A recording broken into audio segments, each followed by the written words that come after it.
Sunod-sunod ang activities ni Pangulong Bongbong Marcos sa kanyang state visit sa India. Para sa update magbabalita live mula sa India, si Mobile Journal Julie Baiza. Julie, ano ang pinagkakaabalahan ngayon ng Pangulo dyan?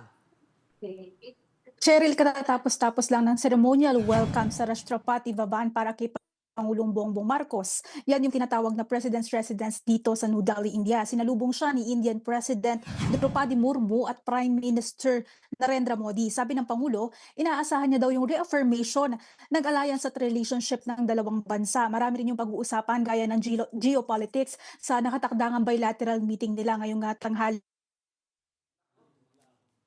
Malawak din ang opportunities at areas of cooperation lalo na pagdating sa new technologies. Ano pa yung schedule ni Cheryl? PBBM ngayong araw? Julie?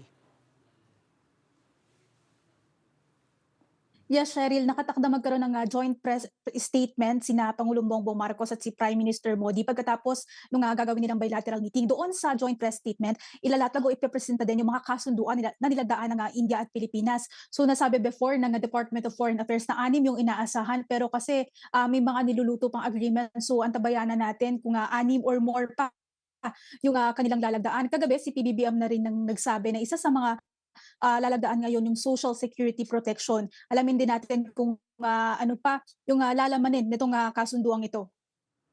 At bago ito, nakipagkita na ang Pangulo sa Filipino community dyan. Kumusta naman?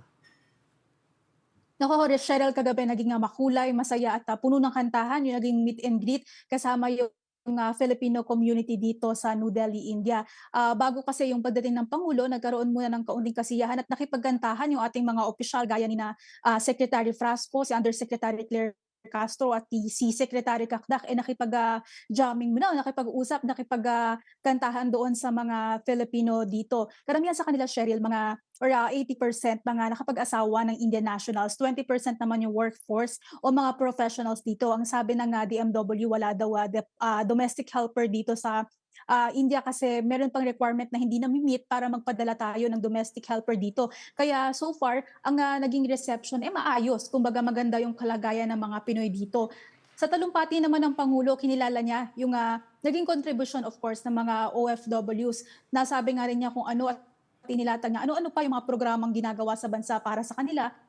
Gaya nga paglalatag ng mga e-visa at maging yung pagsasaayos at paglalagay ng mga OFW lounge sa ating mga paliparan. Maraming salamat, Mobile Journal Julie Baiza.